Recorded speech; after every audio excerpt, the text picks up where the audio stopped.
Hi, so my name is Aaliyah, and this, I can't even remember, is another YouTube video. Today I want to talk about a post I read, or an article I read. Um, oh, and I wanted to say, I know I've edited my last couple of videos a lot, and I don't like doing that, but it's like, there's always points in it where I just like stop talking because I can't remember what my next point was going to be. And so I want to try and do this one without having to edit. So I wrote everything down. So I read an article written by the Huffington Post, and it was called "Human Trafficking Awareness Campaigns Are Feeding a Dangerous Myth" by Michael Hobbs. And I was very interested in what his points were going to be.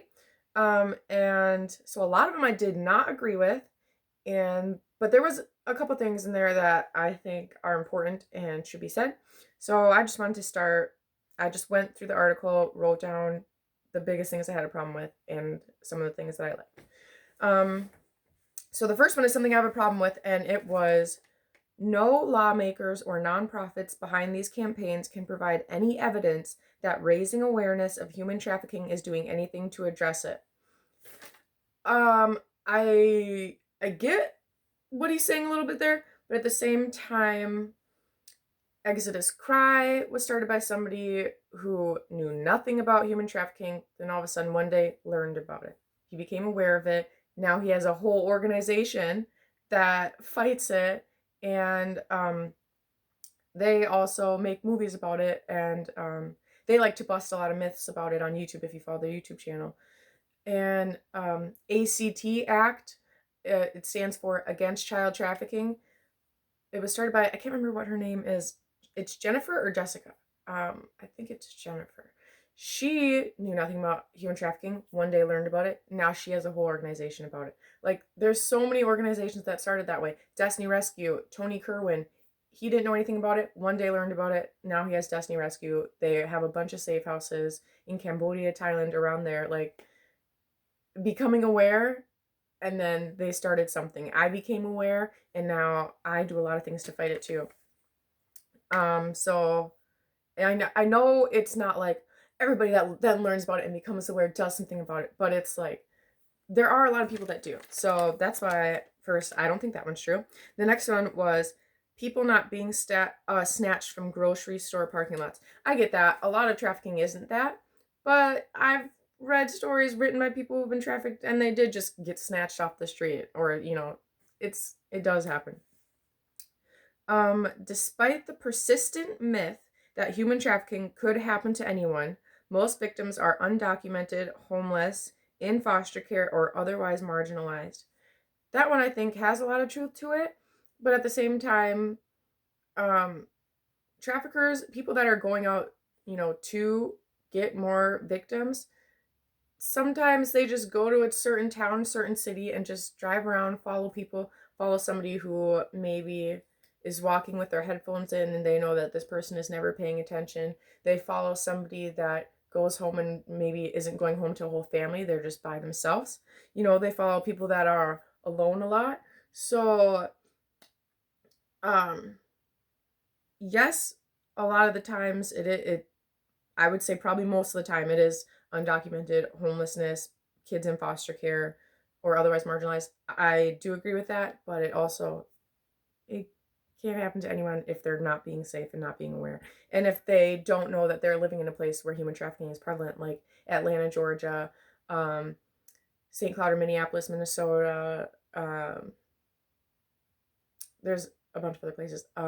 Florida, there's a certain place in Florida. It's Miami, Florida, another big trafficking area. So like you should research the place you're living in and see, what the statistics are for that where you're living. It is not clear that the U.S. has had a single confirmed case of child trafficking by strangers via airplane. So I'm not quite sure on this point. I read a book where this woman was brought on a plane, and while she was being trafficked, I think more than once. This I think was in Europe though. Thing is, I don't really know. Like, I don't think traffickers need to bring women on planes a lot anymore. Um, and if they're traveling, it probably usually is going to be by car. I'm not really sure about that one. But I have read a couple of stories of people going on planes that were being trafficked. They're out there. Like, just go on Amazon, Google it. There's books written by people who have been trafficked, and they tell you their story. Um, Only around 100 stereotypical kidnappings of children take place each year nationwide. I just think that that's a really callous thing to say. Only about 100. 100 people, then think about the life they're living. Like, I don't think it's you should be talking about people that way. Like, you can't even imagine what they're going through, and the fact that probably a lot of them never get found. You know, and that was according to a 2012 study. Strangers are the perpetrator in only 10% of cases. I want to know if there's a more recent study on that. That is awesome if it is only 10%, but at the same time, you should still be aware of that. And also be very aware of your family, because just because you think you know a family member well doesn't mean you do. And, it may hurt to realize that they're doing something like this. Like, maybe they're a John paying for sex. Maybe they're not a trafficker, but they even could be a trafficker. Like, I think it's something to be aware of. You can't know the signs of trafficking by looking at someone you don't know. I think that's true.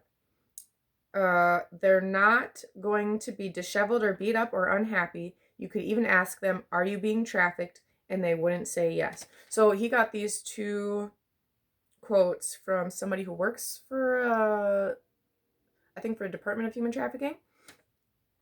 And all that's true. Like, when traffickers make their victims dress up and look presentable when they have to bring them out in public. And they try not to bring them out in public very often, I think, for the most part. Sexual labor and coercion could be better addressed through government policy related to poverty, migration, and working conditions. 100%. Government really needs to step in. They need to be more vigilant about this, because it's like, when traffickers are still sometimes only getting months in jail for taking and selling somebody's body multiple times a day for months, years, and then they only have to spend months in jail. That's should not be the way it is.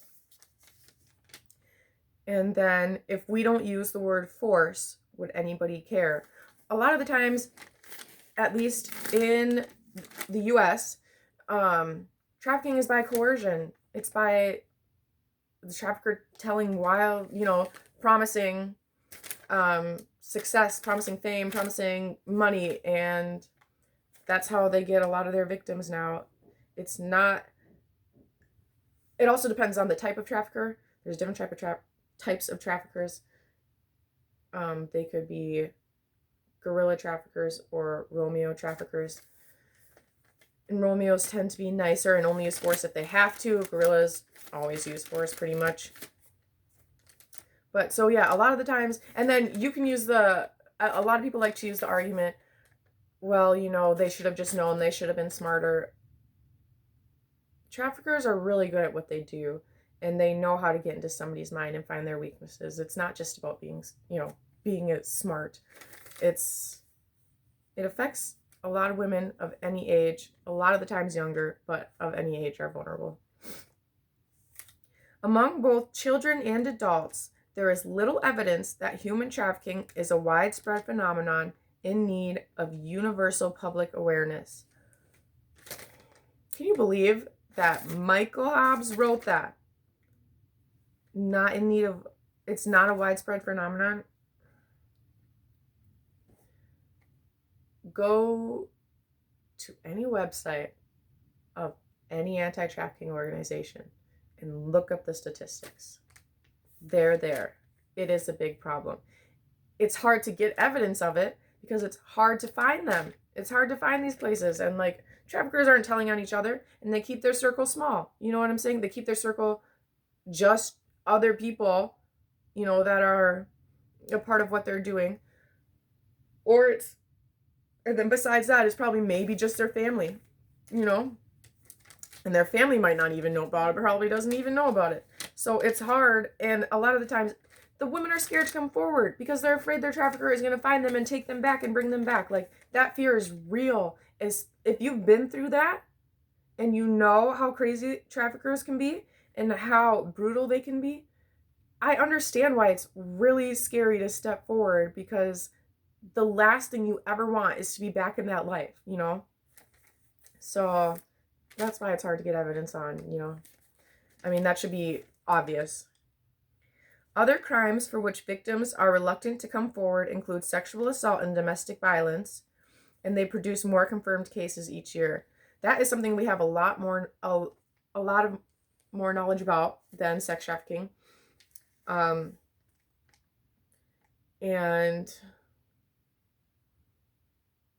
it's more common between just normal people.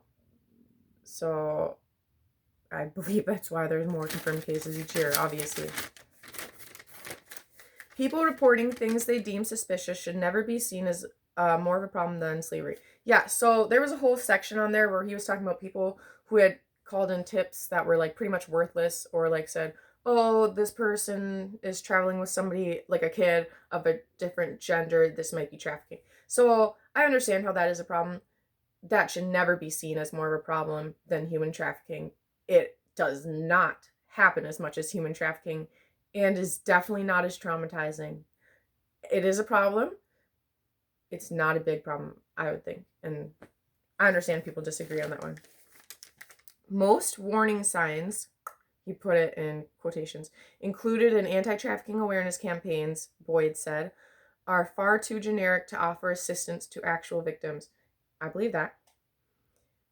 Anti-trafficking campaigns do little to help victims.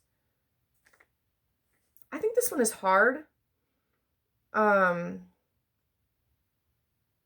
think campaigns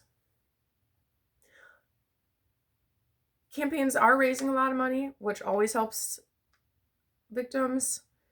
They spread awareness, but that necessarily doesn't always lead to helping victims. I think it does more than a little, though.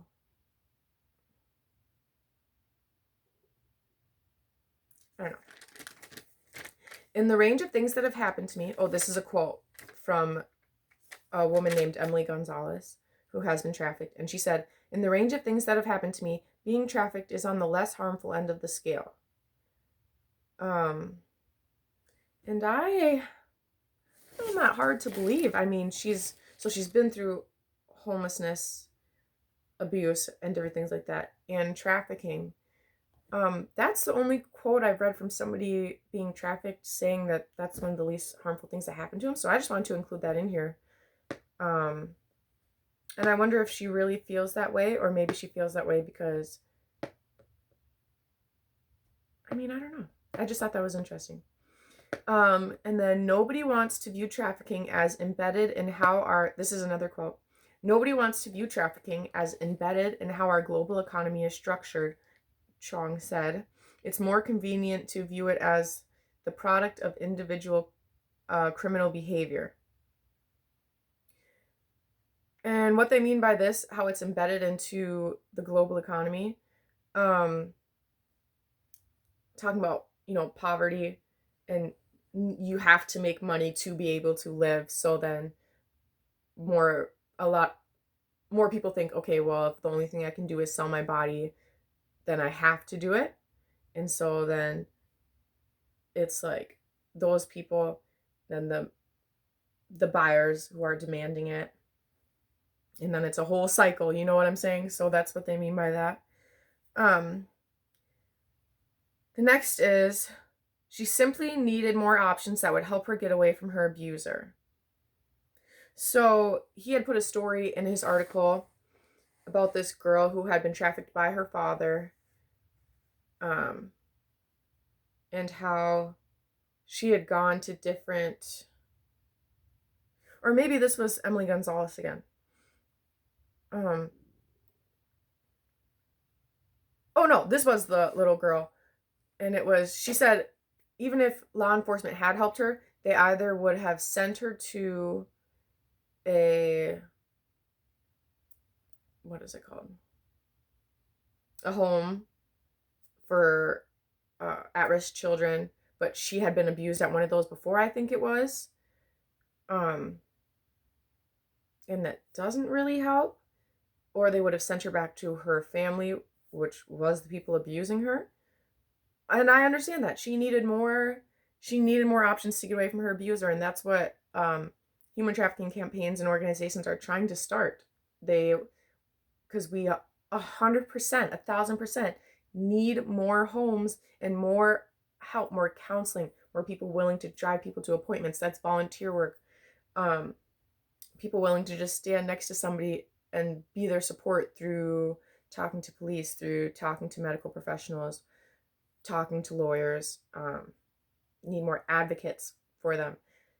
They need more options for getting away from their abusers, like people opening their homes. You could be a volunteer who opens up your home to women who are getting away from their traffickers, so one woman will stay with you for a certain period of time. Different things like that. We need more things like that. And then the last thing is, they always say the focus is on rescuing people, and this is a quote, but if you don't have a system in place that's going to help them go down a different path, you're just setting people up for failure and false hope. But I get it if that doesn't fit on a poster. Yeah, 100% true. The whole US, the whole world needs to be more vigilant about what at-risk youth, at-risk people need, Yes, a place to stay, but they also need to be taught life skills and to be taught how to stay away from, or how to make different, that they have more options than just the options that they feel they have, and how to actually make use of those options in the right way to where it can help you. So that's all I had to say about that article. I think this kind of article is a little bit dangerous, saying that it's not a big problem. It 1000% is a big problem. It affects so many people. Slavery in general affects at least 20 million. The highest statistic I've seen on it is over 40 million people, and that's different kind of slavery, human trafficking, sex trafficking, different types of things. So I was disappointed in it. I did think it had some good points, like just the regular warning signs that that trafficking campaigns put out aren't very helpful. It is really hard to just identify a trafficking victim by looking at them, and it's hard to get them to talk to you. So we really need to educate more people on how to help victims. But that's all I wanted to talk about today. I hope you enjoyed this video, and some of my other ones if you feel like going and watching some of my other ones. And I know I need to do my candle update. I got a new phone, and then I had to delete all my videos because my new phone was going to have less space than my old phone, because I didn't think I needed that expensive of a phone, and I can just get an SD card and put it in this phone for more space. So I had to delete all my old videos, and then that video got deleted. So I have to remake it. But I wanted to make this one first because it's something I'm really passionate about. So thank you so much, and I hope you have a good rest of your day.